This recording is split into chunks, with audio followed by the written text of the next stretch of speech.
bunch of friends here that will be asking questions, but before we start, I want to let you know this video is brought to you by Miniature Market. Thousands of board games at discounted prices at miniaturemarket.com. So here we are, BGG Con in Dallas, Texas, 2016. I am joined with two of my friends. You'll see some more later. We have Alex and we have John. And everybody here that I bring on is going to have a different perspective of this convention. So first of all, if you're watching this live, you can go ahead and just, in the comments, go ahead and put a question, and we'll try to answer those as soon as we can. So both of these guys, I know they're from my gaming group back in Phoenix. And so let's start with Alex. Alex is, I would call him a seasoned gamer. He's been playing games for many years, but yet he's never been to any convention at all. He's got a growing family, young children, has a big job, and so he doesn't have the chance to get away very often. So this year we pulled his leg, we punched him in the face, we held him down, and we made him come. So it worked. So if what would you say to somebody that has not been to a convention yet, but has more than say dipped their toe in the gaming industry? What do you make of this whole thing? More than anything, it's definitely a social experience.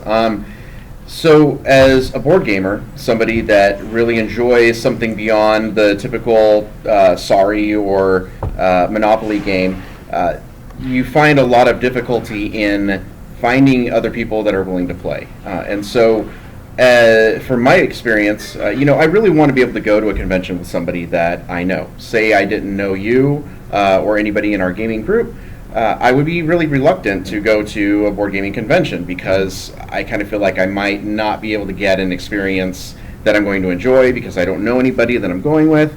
And to be honest, everybody that I've talked to here has been incredibly inviting. They've been very, very willing to make new friends. They've been able to, or they've been willing to make people feel welcome. So what I would say about board gaming conventions from a social aspect is that it's an excellent experience. You walk away making 100 new friends that you might talk to online for the next year, and then you get to meet them the next year, and it's a great experience. So it's a lot of fun. You get to see a lot of new cool games. You get to see a lot of really fun and ridiculous stuff, like battling tops, for example. That's phenomenal experience last night. So I would say if you're kind of sitting there on the fence whether or not you want to go, give it one shot. I promise you will definitely want to go again. So what was your favorite part of the convention, either game or relationship related? I have to say the battling tops. I totally did not expect battling tops to be something that I would have any interest in. The idea of battling tops, I'm not going to sit there for an hour and watch people spin some tops. But, you got a dude walking around with like a 10-foot T-Rex with his little hand sticking out and just dancing around. People with these crazy lucha libre masks. It's absurd, but it's so much fun to see people like chanting and cheering, and everybody knows it's ridiculous, so that everybody's there just to have a good time, and in fact you have an excellent time. It's definitely one of the craziest. It's one of those things you have to experience at least once. For those of you that don't know, it's just this crazy tournament where these little tops are going and they're just knocking each other out of a ring, but everyone's dressed up in Halloween costumes and masks, and it's like a wrestling type of atmosphere with the crowd chanting and stuff. It's hard to explain. It's crazy, it's weird, but it's just an experience. That's funny that is your number one memory. That's great. Before we get to John, we've got a question that maybe both of you can answer. So far, John has asked, what's your favorite game you've played so far this convention? Favorite game I've played so far?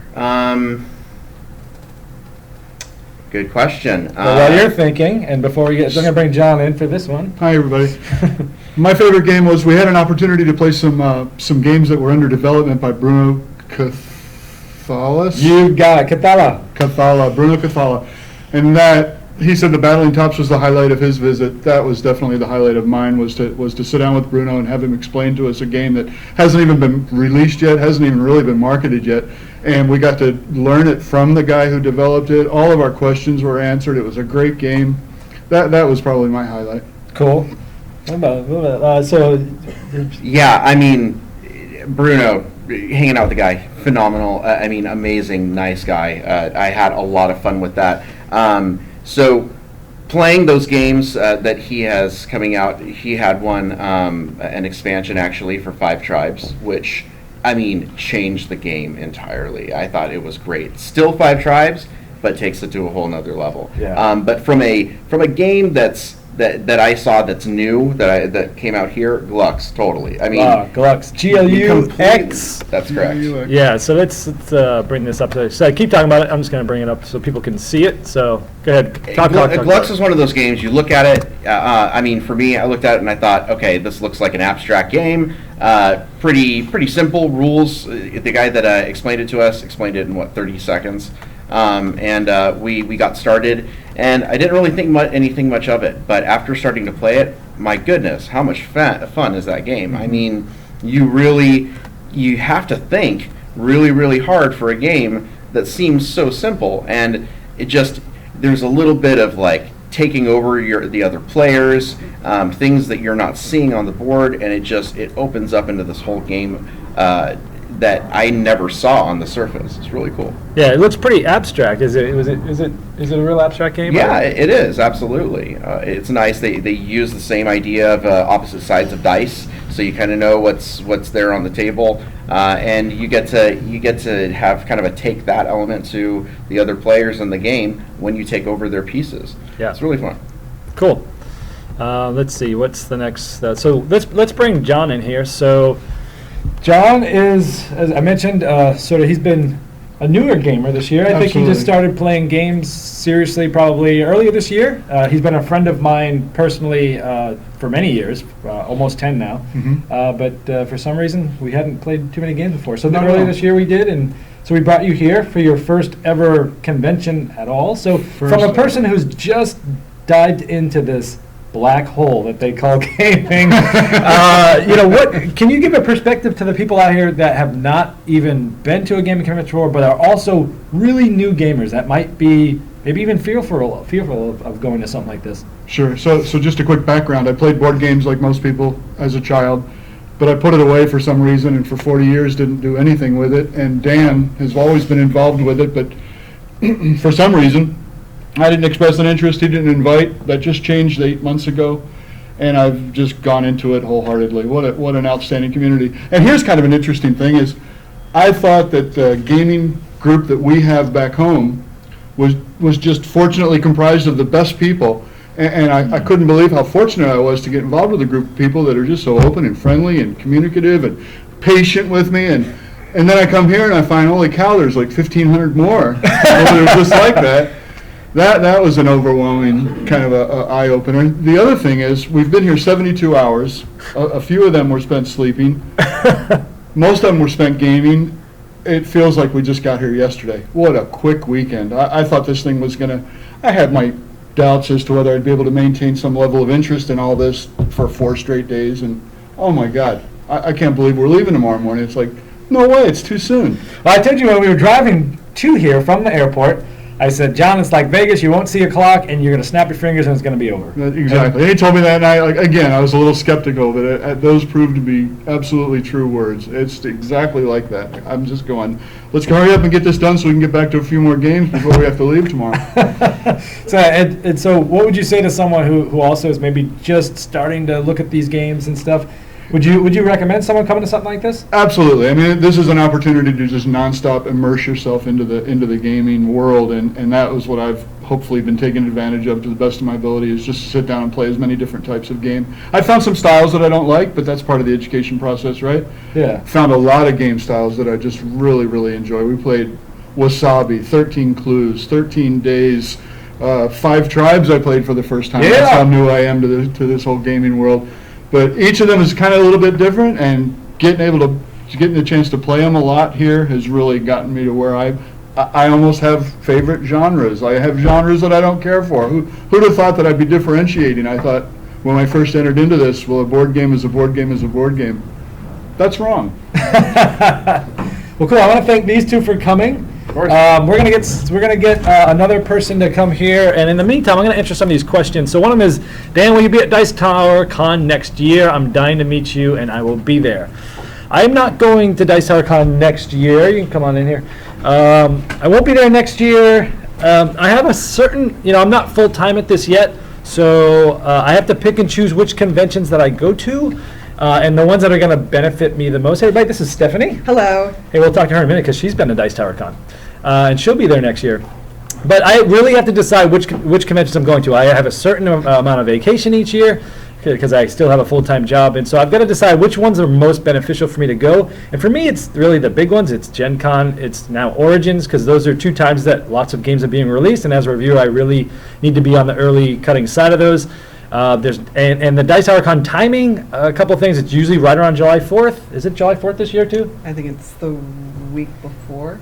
It's 5th? The 5th? Yeah, so it's always July 4th weekend, and that's a weekend that I have blocked out with my family every year. We have a cabin up in the woods, and that is one of the few times that our entire family gets together and goes there. So there's a couple reasons why I can't go, but I won't be going next year. But this year, and last year, and next year, you have been, which is one of the reasons why I'm having her on. So Stephanie is my gosh, probably the smartest gamer out of all of us. The Dice Tower always jokes about Jason being the person everyone tries to beat in Euro games. She's our Jason, where she is like, you just know when you sit down, she's the one you gotta go against because she's gonna probably be the one that wins. Yes. So Stephanie, I brought her on because she's a seasoned gamer and she's been to the Dice Tower Con tons of times. And we've been telling her husband Greg, that will be on later, we've been telling her about BGG Con for many years, and this year she finally came. So come from that perspective. What do you think of this convention versus, not necessarily versus, but compare and contrasting with, say, Dice Tower Con, knowing that the history of Dice Tower Con is changing? Yes. So go ahead. Well, it's really fun to come to this convention because I've already established relationships with certain people and friendships with people, and people usually go to Dice Tower and BGG, so I've run into people that I've met there. So it's kind of seeing old families, seeing old friends, and getting to also, with this particular convention, go with a bunch of friends. Dice Tower is more a family-oriented one. We kind of make a family reunion out of it, and this particular trip has been my friends from our gaming group all meeting and going, staying in a hotel and going out to eat and meeting people together. And so I've really enjoyed this experience. The exhibitor hall is a lot more vast than it is at Dice Tower. And I know Dice Tower is growing, and it will get to that point. And I've enjoyed watching the evolution of Dice Tower as I've gone the past 4 years. But this is just phenomenal to go to. It's like walking through a board game mall. I keep just walking through that exhibitor hall every day, hoping to find some new gem that I haven't discovered before. So if there was someone that was deciding, I can only go to one convention this year, and I want to go to a convention where I can play games, so let's rule out Gen Con and SN and stuff like that. If you were leaning between Dice Tower and this, what would you recommend them to do, and taking everything in effect, their location, everything? I mean, Dice Tower is more expensive for us to go to. So if I were choosing, I would choose this one. And why is it more expensive for you? Because of the travel. Okay. Because flying to Orlando from Phoenix is a lot more expensive than flying from Phoenix to Dallas. Yeah, okay. I think the gaming is pretty much the same. Like, the libraries are pretty similar. I feel like they're pretty comparable. Okay, cool. So that's going to be location and price for you. So, for sure. But otherwise, they're pretty comparable, especially with Dice Tower growing, and I know they're going to try to get an exhibitor hall that's more like this. Yeah. That's been the one reason why I would personally, as a reviewer, come here before that, just because I need to. These are all the latest Essen releases are here. Well, you definitely see more industry people at this particular convention. If you are involved in, if you're on Twitter and you're watching board game media, you kind of get starstruck a little bit walking around BGG, a little more than Dice Tower. Dice Tower certainly has that, where Tom Vassell is sitting behind you and you're like, I'm going to take a selfie right now. But this one, you're seeing Rich Sommer and like, oh, there he is. I don't know. That's pretty geeky of me, I think. Yeah. No, I think you did a good comparison. So what's been, let's ask this, what's been the coolest game you've played, you think? And what's been your coolest just overall moment, gaming or not related? I think I really like, I'm going to copy Alex, but Glux. Wow. Has been a huge hit, and that's amazing. That needs to be in my suitcase when I go home. They're selling it here, right? They are. Are you going to buy one? Are you going to hopefully win the tournament? Oh no, you didn't play. We didn't go to the tournament because that's a little high pressure for me. Oh yeah, maybe they'll have it in the raffle. Yeah. So Deluxe, wow. The best experience has been the eating. Yeah, oh my gosh. Speaking of the eating, she's like 90 pounds and she's been throwing down more food than I've ever, like an army. Look, if you're not like she has a hollow leg or something. If you're not going to finish your steak, that's what I'm here for. Which is funny because that's what my wife usually does. I used to always make fun of her because she would eat the leftovers of everyone else's plates, and I'm like, you're taking on Denise's persona here this weekend. And oh my gosh, it was crazy. Yes, the food is. Someone needs to do it for the group. So I gladly finish everyone's food. Oh my gosh, that's excellent. Well, thank you, Stephanie. You're welcome. Let's bring on the next guest. I'll introduce you in just a moment. In the meantime, I'll answer some more questions. Someone asked, have any of you tried Honshu? Honshu. I have not. I am going to try to bring that up on Board Game Geek here. Let's see. Honshu. I don't think have anybody played Honshu or heard of Honshu? No? Let's see. Honshu. Bring up on Board Game Geek. Let's see. No? Looks like a tiling game. No, none of us have played it, so unfortunately we cannot talk about that. So let's look at what else might be there. Hey, by the way, this is also another good friend from my gaming group. I just call her Meeple Lady. Why don't you introduce yourself? Hi, I'm Jean Claire. I'm Meeple Lady. I'm from Phoenix. I met Dan about, February, I think, and I've been included in the group, and it's been awesome. Yeah, she is a well-known blogger in the industry. She's very active on Twitter. Yes. Let's get Instagram. And Instagram. Let's bring up some of the questions that are going on here. So, has anyone gotten to play Flag Dash? I'm aware of Flag Dash. It's sort of like a capture the flag. I haven't played it yet. They gave me a dice today. I was talking to them. I've actually heard Tom and Eric Summer talk about it. I know Eric said he thought it was pretty cool. I haven't played it. Has anybody played Flag Dash? No. Okay, someone asked, hey, Spectre Ops or Scotland Yard for light family game for new gamers? Yeesh. For a light family game, Spectre Ops is going to be too heavy, I would say, with the special abilities, line of sight. So I would still say if you're looking for a hidden movement family game, I'd say Scotland Yard's probably still the best one. Although, if you can find on eBay, which you might be able to find, there's an old mass market game called Clue, the Museum Caper. That is absolutely the best family level one versus many hidden movement game. It was back out in the 90s or maybe even the 80s. Huge box, and you can usually find it on eBay for about $20, but here and there. That is absolutely the best. So I would even recommend that over Scotland Yard. But if you can't find that on eBay, Scotland Yard's more accessible. Spectre Ops will be a little bit too much for a light family game, but it's great. Someone also said, an Escape from Aliens, is it worth it? Again, it wouldn't be a first pick for a light family game because there's special abilities, there's special roles.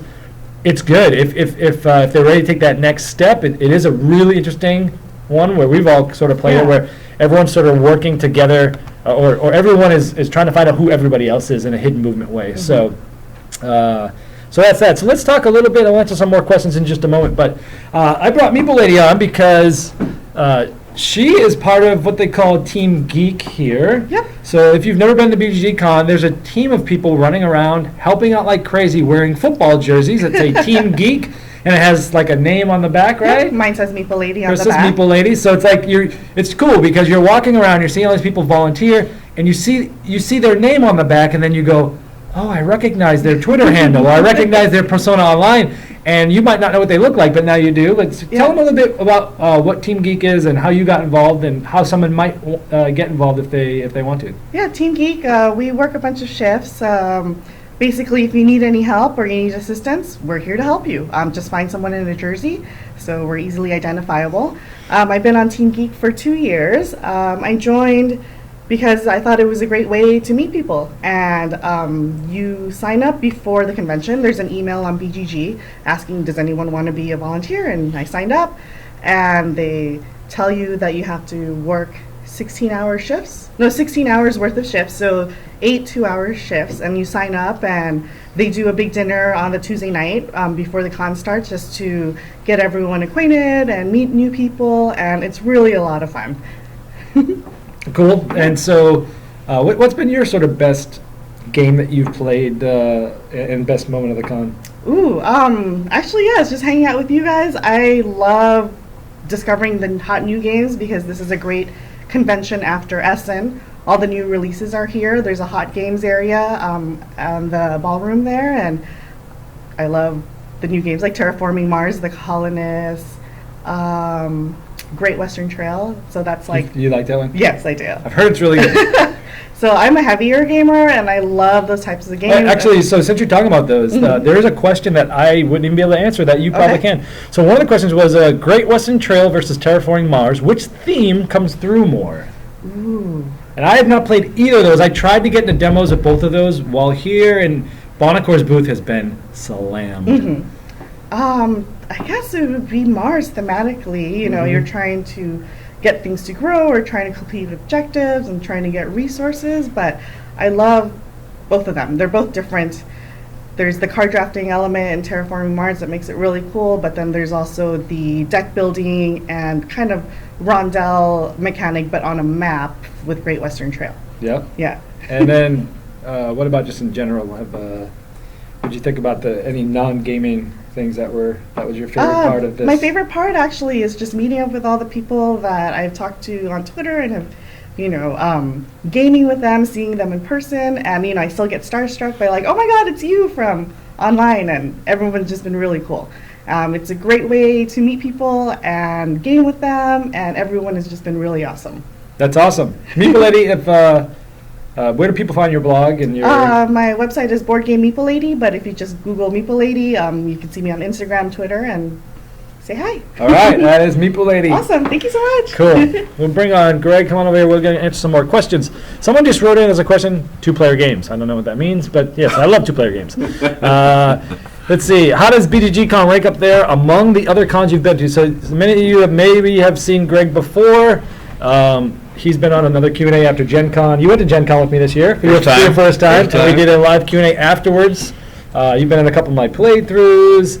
And so people want to know, how does BGG rank up there with the other cons you've been to, since you've been to most of the big ones here? Yeah, I've been to Gen Con, I've been to Dice Tower, I've been here. I think for me, BGG Con is the right blend of being able to sit down and just play games if you want to do that, and also being able to go to exhibitors and see what's new, see what's hot, see what just came out at Essen and Gen Con, and actually be able to get up and take the time to play the game and learn it and see what it's all about, instead of at some cons, obviously, where they just show you, here's 5 minutes of the game, here's a quick overview or one round of it. I mean, here you can sit down, meet the people, and dig into the game. So I think it's just, for me, it's sort of ideal. It's the right blend between that sort of exhibitor, hotness, shopping experience, and also just being able to sit down and play games for hours and hours and hours. For me, it's my favorite convention of the year because it fulfills both a lot of business things that I need to get done while I'm here, but it's also the best, in my opinion, for playing games. So I spend about half my, because it's got the exhibitor hall that you can, if you want to buy games, you can buy games. And it's big enough to attract designers like Bruno Cathala, Matt Leacock, and bring in the big publishers. Yeah, tons of faces, like someone had said before, tons of faces you recognize, and they're here because it's just big enough that they want to be here, but not any bigger. So you can actually sit down and meet them and talk to them and play games with them and take pictures with them instead of Essen or Gen Con or something where it feels like an intimate con, even though it's rather large, but it's not too big. It's just the right size. And that's why it's my favorite. So here's another question. Someone asked, what would you like better, a new game or an expansion for one that you like? A new game. I mean, I've shied away from expansions more and more because I prefer a game that is good just as it is. We have plenty of expansions to plenty of games that we like, but I'm more interested in trying something I haven't tried before than just a small tweak to something I already love. I'm kind of torn because I want to say expansion, but I think it depends. If you're adding just variability, meaning Baseball Highlights 2045, they come out with a new expansion with a whole new set of characters, and you just throw them in, and they make the game more variable, they make the game more replayable, then I would prefer that for a game that I love versus playing a game that I don't know if I'm going to like. But at the same time, I honestly don't get to play games as much as I would like to because I'm so busy doing review copies that I don't usually play it enough that I need an expansion at the same time. Yeah. But I'm going to lean towards expansion if it's for a game I love. I would rather get an expansion for a game I love rather than get a new game for one I don't know if I'm gonna like yet. I think that's what you're saying, especially true for like a deck builder, something like Baseball Hollies 2045 or Dominion. All right, well, let's talk about the Seven Wonders Duel expansion Pantheon that you played with me. So good. That you love. Okay, so that's one that changes mechanisms. Oh, yeah. It changes the game. Look, I have plenty of expansions, like I said, but if I have to choose between the two, I've got X amount to spend. I'm probably more likely to buy the new game and experience something totally new instead of just tweaking something I like. Another question is, how much is Fuji Flush being played? That's a quick card game by Stronghold Games, done by Freedom and Freeze. It was Part of knowing Dan is you get to play the things before you come to the con. So I played that weeks ago. What a jerk! People are throwing rubber bands at you right now. Hipster gamer. Yeah, I already played it. Old news. We weren't playing it, but it was. I didn't see it being played as much at Stronghold's booth because they had Terraforming Mars. Oh, they yeah. had Those are Great all Western Trail. competition. They had two of the biggest releases at Yeah. Essen, and those two games sold out in the first 16 minutes of the convention here. And so that's what they've been demoing and selling. So it hasn't been getting played a lot, but mostly because Stronghold's other releases are dwarfing it. Yeah, So- they're competing with themselves. So I think Fabled Fruit is probably, if you want a Yeah. lighter kind of card game, that's probably the bigger hit of the two. Yeah, and I think for Fuji Flush, if you're going for that Uno replacement where you want to play a light family game, and I recommend it with 6 or more players, it should be like in a mass market store, but it's more expensive. Yeah, it has that mass market. So it has Myth or Descent, better for solo play. I have not played both of those. I've played Descent, but I've never played solo. Okay, so you can, And I haven't played the other. so yes, are the games at the cons cheaper than retail price? So No. yeah, no, they're retail price, and But you're paying to get it early. You're You're paying paying to- to have it before everyone else. Yeah. yeah, you're paying to have it now. Yeah.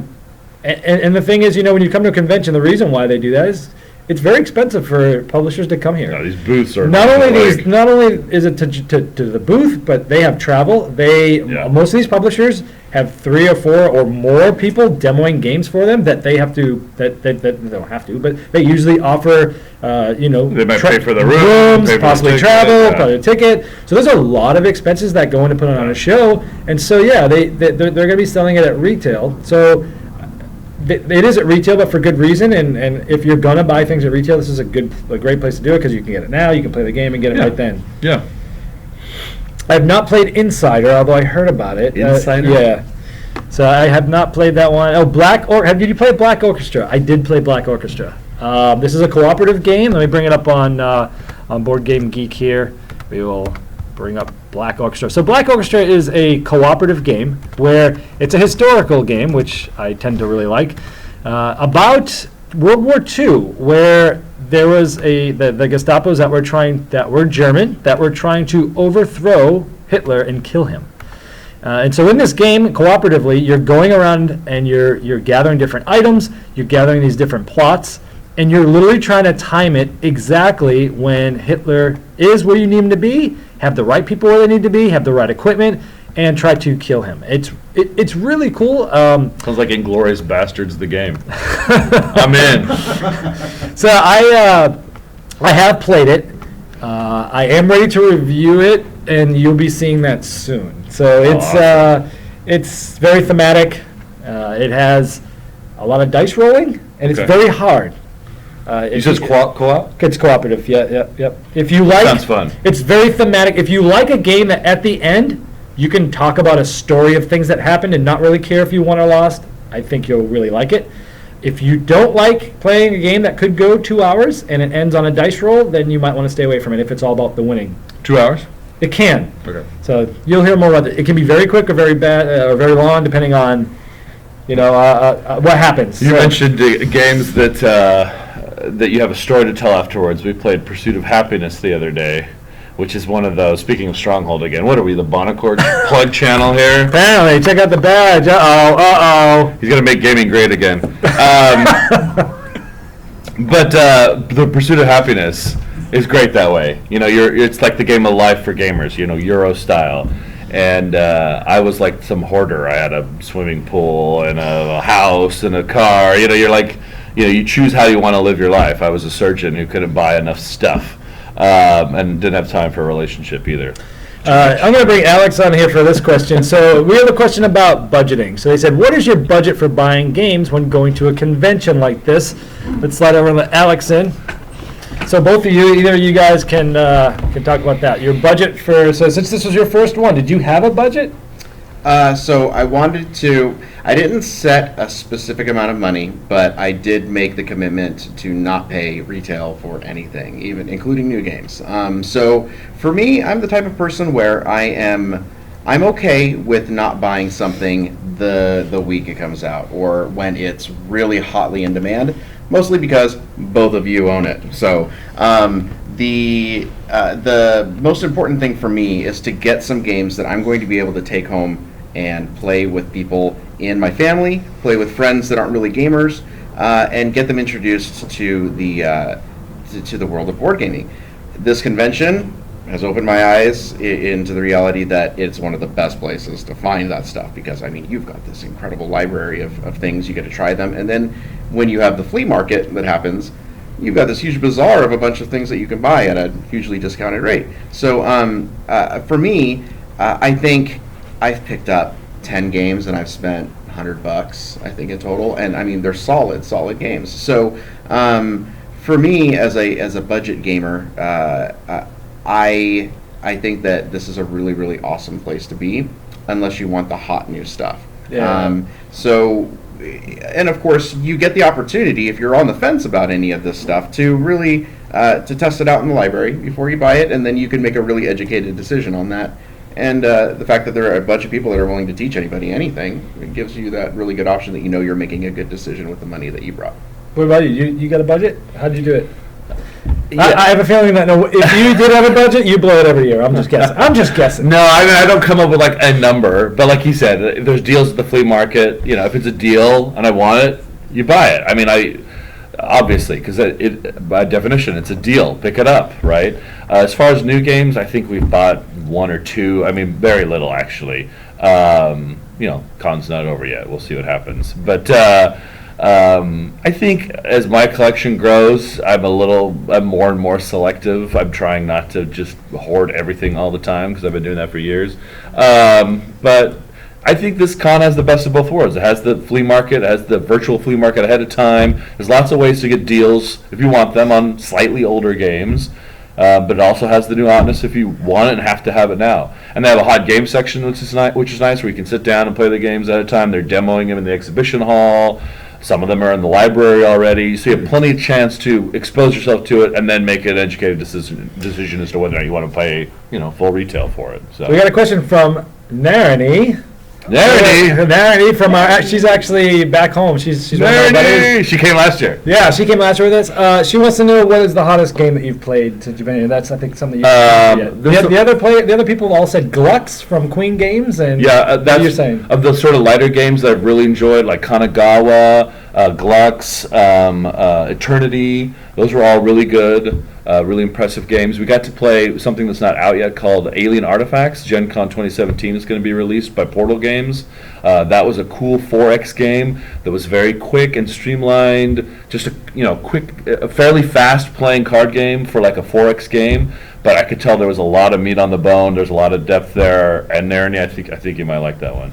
Yeah, for me, I haven't played a whole lot of new stuff, which is weird. But I would say new-ish. I guess Kanagawa, again, I've already reviewed it. Kanagawa is just amazing, and from what I heard from Yellow, that thing is selling like hotcakes. They've had a waiting list because they're getting more in and stuff. So Kanagawa, probably one of my favorites. Kanagawa was really fun. But for new stuff, I haven't played a whole lot of new stuff, unfortunately. I've been kind of... You know what I found is the more I go to these cons, sort of the less I play. The first couple times you go to a convention, you're like, I'm at a convention. It's my first time. I better get 70 plays in or I've wasted my time here. And now that I've come to a handful of these, it's more about seeing the people that you interact with online or seeing the people you haven't seen since the last convention, going out to Heart 8 and eating your body weight in barbecue, or hanging out with Bruno Cathala, or whatever. It's the experiences, it's the people, and so I've maybe gotten 25 or 30 plays in, which isn't that much for a few days, but I've had tons of fun and it's been a blast, and